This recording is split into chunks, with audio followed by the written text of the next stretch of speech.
Napapaaray ang maraming mamimili sa mahal ng presyuhan ng gulay ngayon. Ang dahilan daw niyan, mga nagdaang bagyo.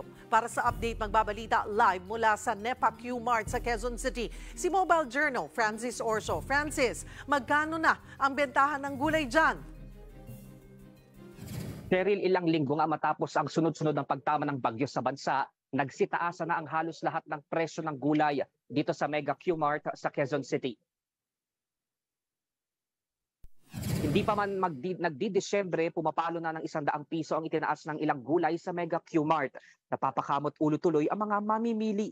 Matatandaang magkakasunod na linggong tumama sa bansa ang mga bagyong Christine, Leon, Marce, Nika, Ophel at Pepito.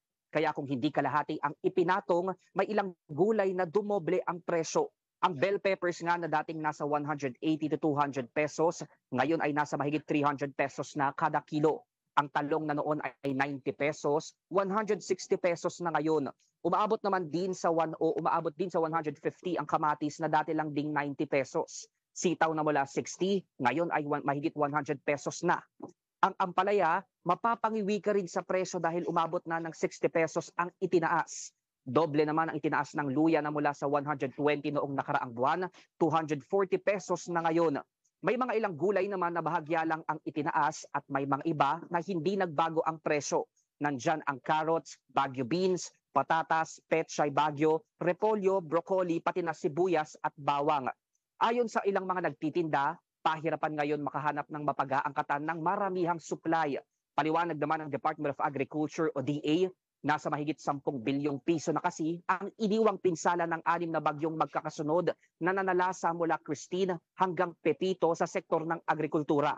Tinamaan niya ng mahigit 220,000 na ektarya ng mga pananim na nasira mula sa mga lalawigan ng Cordillera Administrative Region, Ilocos Region, Cagayan, Central Luzon, Bicol Region at Eastern Visayas. Kaya ngayon, bukod sa pinagpaplanuhang mag-angkat sa iba pang lalawigang hindi tinamaan ng bagyo, pinag-aaralan din daw ng DA na mag-import ng gulay para mapababa ang presyo nito sa merkado.